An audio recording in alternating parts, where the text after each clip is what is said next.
Gift দিয়েছে।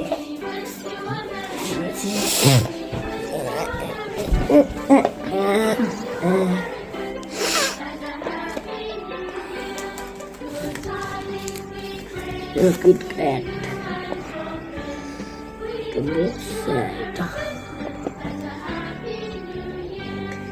আমার চকলেটগুলো আমার হেভি লাগে খেতে।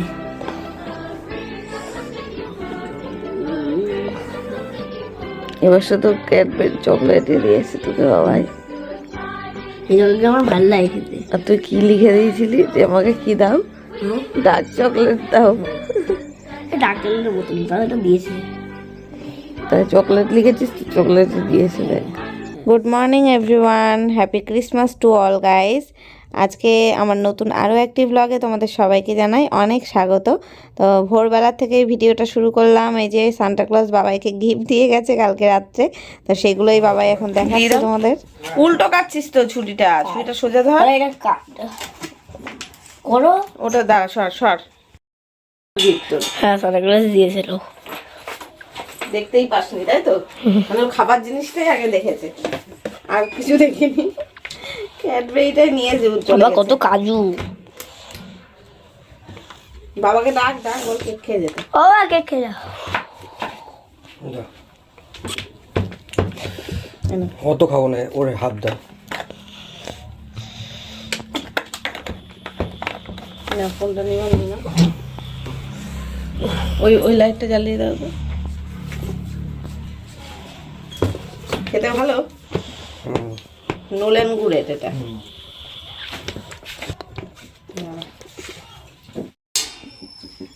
ভালো খেতে ভাই। তো বাবা এখন 25শে ডিসেম্বরের কেক খাচ্ছে। এই যে আমাদের 25শে ডিসেম্বরের ক্রিসমাস কেক, এতগুলো বাদাম দেওয়া। ভালো খেতে বাবা কেকটা। আর বাবাই কালকে গিফট পেয়েছে সান্টাক্লজের। এইটা দেখাতেই এটা এখানে টাঙানো ছিল, দেখেইনি। এই যে ওর আঁকার খাতা আর আঁকার রং পেন্সিল। আর ক্যাডবেরি তো অর্ধেক খাওয়া হয়ে গেছে, দুটো ক্যাডবেরি পেয়েছে, দুটো খাওয়া হয়ে গেছে। এগুলো কি বাদাম বলতো? আমন্ড বাদাম। ভালো খেয়ে তো কেকটা। আমি এখনো দেখো বিছানাও তুলিনি, শুধু মুখ ধুয়ে এসে আগে কেক খেয়ে নিলাম। তো বন্ধুরা এখন আমি সমস্ত বাসি কাজ সারলাম। বাসি কাজ কত কিছু থাকে বলো তো, বিছানা তোলা পর্যন্ত আমার হয়নি, তখন চাও খাইনি যখন তোমাদের সাথে লাস্ট দেখা করেছি। তো কেকটা আগে খেয়ে নিয়েছি, আজকে ঘুমের থেকে উঠেই কেক খাওয়া হয়েছে। তারপর চাটা খেলাম আমি। তারপরে ওরা বাবার বাবা ওরা ব্রেকফাস্ট করলো, আর আমাদের সবার ব্রেকফাস্ট হয়ে গেছে। আমি তারপরে বাসি কাজে হাত দিলাম, সমস্ত কাজকর্ম করে তারপরে কাচলাম কতগুলো জামা কাপড়। আর এগুলো সব যেগুলো শুকিয়ে গেছে এগুলো সব আজকের না, কালকে কেচেছিলাম বিছানার চাদর টাদর, ওগুলো তাই তুলে নিচ্ছি। তো কেচে কুচে একেবারে শ্যাম্পু করে স্নান করে নিলাম। এখন আমি স্নান করে চলে আসলাম আর রান্না বসাবো। চালটা আমি ভিজিয়ে রেখে গেছিলাম, আজকে একটু স্পেশাল কিছু রান্না হবে। এখানে যে মাংস আনা আছে, মাংসটা এখন ধুয়ে বেছে নিতে হবে। আর এদিকে ভাতটা বসাবো, আজকে রাইস হবে, ফ্রাই রাইস আর মাংস, কষা মাংস, এটাই হবে। তো দেখতে থাকো। এখন আমার প্রচুর কাজ আছে, তরি তরকারি কোনো কিছুই কাটা হয়নি, মাংস টাংস ধুতে হবে। আজকে আমি মাংসটাও ধুয়ে রেখে যাইনি স্নান করতে যাওয়ার আগে। তো শ্যাম্পু করে স্নান করে নিলাম। তো দেখতে থাকো, আমি রান্নার জোগাড়গুলো আগে। এখন এই যে দেখো মাংসটা আমি কষাতে বসিয়েছি, এখানে আলু ভেজে রাখা আছে, আর এদিকে ভাতটাও হয়ে গেছে, ভাত নামিয়ে নিয়েছি। ভাতটা একটু আগলা থাক। আর এখনও ওই যে সবজিগুলো কাটা বাকি, এই যে গাজর টাজর সবজি এগুলো কাটতে হবে, বিনস গাজর এগুলো কেটে নিয়ে এসছে। আবার মাংসটা প্রেসারে বসালাম, এখানে কড়াইতে তেলটাও গরম হয়ে গেছে। এই গাজর বিনস এগুলো ভেজে নেব। গাজর বিনস আর মটরশুঁটি দিয়েছি। আর ভাতটা না দুঃখের বিষয়ে নরম হয়ে গেছে আজকে, কি করব তাই ভাবছি।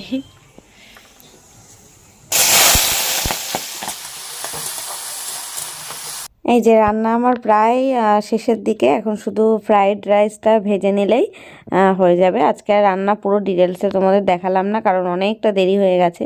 স্নান করে উঠে রান্না করতে গেলে না একটু দেরি হয়েই যায়। এখন দুপুর 2টো বেজে গেছে, আর এখন আমার প্রায় রান্না এখনও এই যে হয়নি, মানে করছি।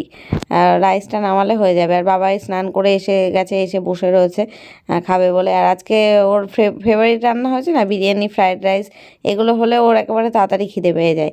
অন্যদিন স্নান করে না তাড়াতাড়ি, আজকে স্নান করে একেবারে ঘরে বসে আছে আর বারবার আমাকে তাড়া দিচ্ছে, ও মা রান্না হয়েছে, রান্না হয়েছে।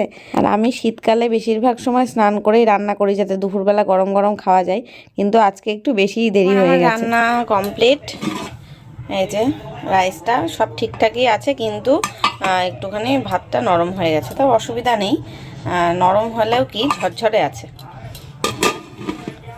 আর এই যে মাংস, আবার এত ধুমো বেরোচ্ছে।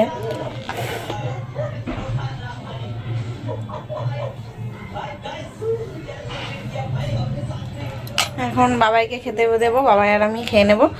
আবার চলো বিকেলে তোমাদের সাথে আবার দেখা হচ্ছে।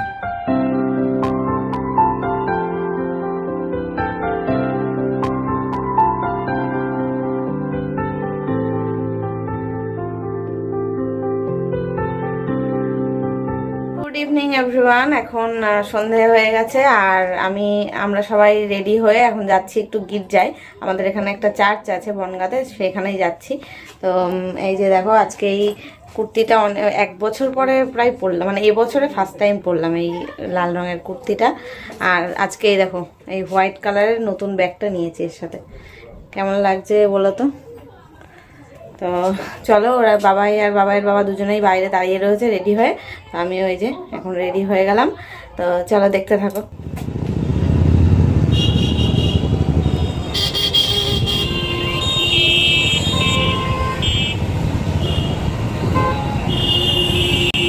এটা কোনো গাছ না, এটা ওই তো বানিয়েছে, হ্যাঁ, দিয়ে বানিয়েছে।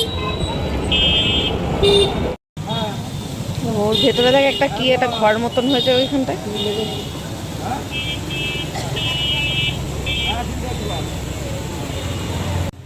তো গাইজ, আমরা এখন গির্জায় যাওয়ার পথে। তো এটা কিন্তু গির্জায় এসেছি ভেবো না, এটা ব্রিজের ওপরে রয়েছি। আর একটা ব্রিজে আমরা রয়েছি, আর ওই দেখো সামনে আর একটা ব্রিজ দেখা যাচ্ছে।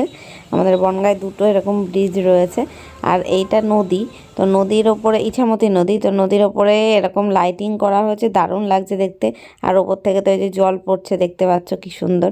আর এই ব্রিজের পাশেই আর কি একটা পার্ক আছে, যেই পার্কটায় এসছিলাম আমি সরস্বতী পুজোর দিনকে। তো সেই ভিডিওটা যারা যারা দেখেছো ব্লগটা তারা জানবে। তো ওই পার্কটাতেও এত সুন্দর লাইটিং করা রয়েছে, দেখতে খুব সুন্দর লাগছে। ওই জন্য ওই জায়গাটায় নেমে একটুখানি আমরাও দেখলাম, তোমাদের একটু দেখালাম। আর এখন এই যে ওয়াচ টাওয়ারটা পার করে আমরা এখন ওপারের ব্রিজের ওপারের দিকে যাচ্ছি। আর সারা রাস্তা দেখেছো লাইটিংয়ে কত সুন্দর সাজানো রয়েছে। হাত মিলাই নে।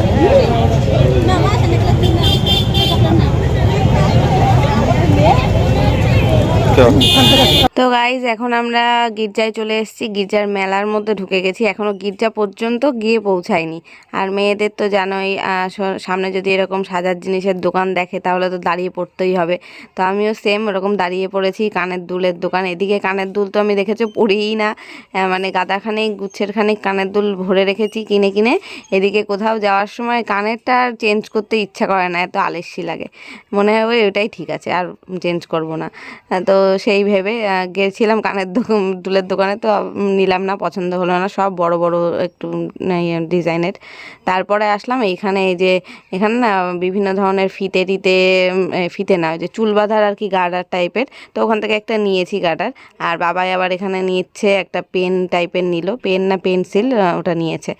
তারপর এখন আমরা ফাইনালি গির্জার একদম সামনে গির্জায় ঢুকছি। তো এই যে দেখো কত সুন্দর লাইটিং করা রয়েছে। কিন্তু এবার না ভেতরে ঢুকতে দিয়েছিল, অন্যবার দেয় না।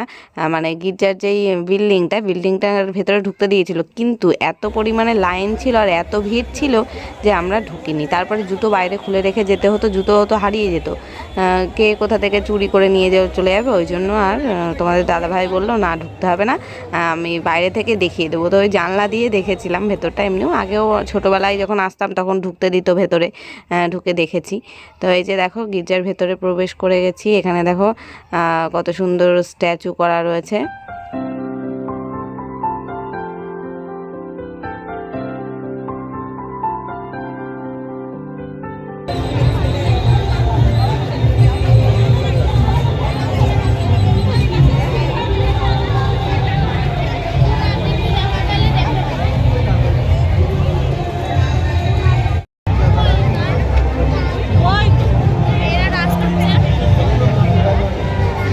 প্রত্যেক বছরই আমরা আসি গির্জার মেলাতে। তো এবার যেন মানে প্রচণ্ড মারাত্মক রকমের ভিড় হয়েছিল, কেন জানি না, প্রচণ্ড পরিমাণে ভিড় ছিল। আর দেখতেই পাচ্ছ যেখানে তাকাচ্ছি ভিডিও করার জন্য সব সেলফি জোন হয়ে রয়েছে, সবাই সেলফি তুলতে ব্যস্ত।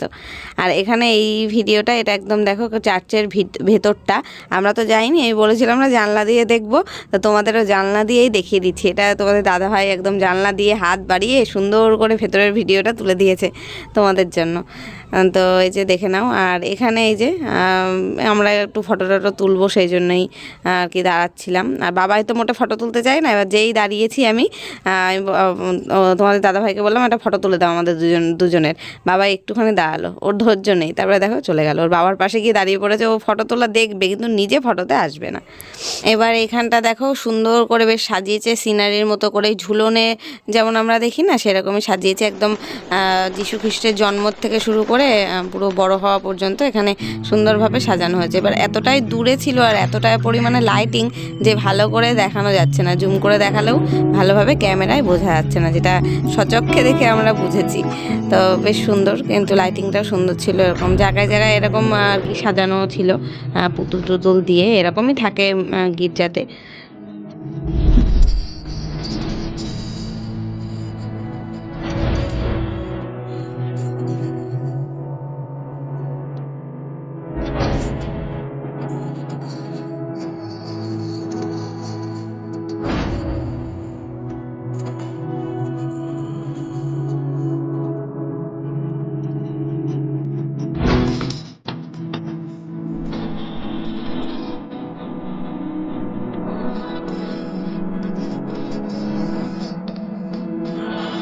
এখন আমরা মেলা থেকে বেরিয়ে একটু কফি খেতে দাঁড়িয়ে পড়েছি, আর এখনই আমরা বাড়িও চলে যাব। তো রাস্তায় দেখো প্রচণ্ড পরিমাণে জ্যাম, আধা ঘন্টা জ্যামে দাঁড়ানোর পর তারপরে মানে আমরা রাস্তা ফাঁকা হলো, তারপরে আসলাম। বললাম না আজকে প্রচণ্ড পরিমাণে ভিড় হয়েছে। এখন আমরা বাড়িতে চলে এসেছি, আর এখানে না ভয়েস দিয়েছিলাম, কিন্তু পরে দেখছি কি ভয়েসটা রেকর্ডই হয়নি, মানে কেন জানি না শোনা যাচ্ছে না, তাই আবার আমাকে নতুন করে ভয়েস দিতে হচ্ছে। আর এই যে পপকর্নটা আসার সময় কিনে খেতে খেতে এসেছি, তো পড়েই গেল কয়েকটা। দেখলে মেলায় গিয়ে সেরকম কিছুই খাইনি, ওই যে কফি খেলাম দেখলে না দুজন, আমি আর তোমাদের দাদাভাই খেয়েছি, বাবাই তো সেটাও খায়নি। বাবাই বাড়ি থেকে যাওয়ার সময় ওই ফ্রাইড রাইস করেছিলাম, তো সেটাই খেয়ে গেছিলো, ওর ফেভারিট, ওই জন্য সন্ধেবেলা খেয়ে গেছে। তো পেটে পুরো ভরা, ওই জন্য আর কিছু খাইনি, আর সেরকম কিছু কিনেও নি। দেখলেই তো, আর মেলায় গিয়ে কেনার মতন এখন আর সেরকম কিছু আর কি খুঁজে পাই না। আর বাবাইও বড় হয়ে গেছে, খেলনা টেলনা তো আর অতটা কেনে না। তাও বাবা এই যে এই পেনটা কিনেছে, এটা আমি প্রথমে ভেবেছিলাম এটা খেলনা বন্দুক বোধহয়, তারপরে বাড়ি এসে দেখছি না, আমি জানতাম না, বাবাই জানে যে ওটা পেন হয়। তো এই যে এটা মানে মুখের ওখান থেকে খোলা যায়, খুলে পেন আর কি লেখাও যায়। আর আমি কিনেছি এই একটা গার্ডার, এটা এখন দেখবে এই গার্ডারগুলো খুব চলছে, এরকম গার্ডার সিস্টেম, আর এখানে নিচে এরকম ঝোলানো মতন রুমালের মতন দেখতে, মনে হয় রুমাল বাঁধা রয়েছে মাথায়। তো এটাই কিনেছি, আর কিচ্ছু না। আর ভেবেছিলাম কয়েকটা কাপ কিনবো, তো সেরকম একটা কাপ ভালো চয়েস হলো না, তো ভাবছি না এখান থেকে কিনবো না, কালীতলার মেলা আছে সেখান থেকেই কিনবো। আর কদিন পরে তো পৌষ মাসের কালীতলার মেলাও হয় আমাদের এখানে, তো ওখানে ভালো ভালো কাপ পাওয়া যায়। তো এই হচ্ছে কেনাকাটা আর আমাদের ঘোরা। তো আজকে ভিডিওটা এখানে আমি শেষ করছি, আবার দেখা হবে কালকে নতুন একটা ভিডিওর সাথে। আজকের মতো টাটা, গুড নাইট।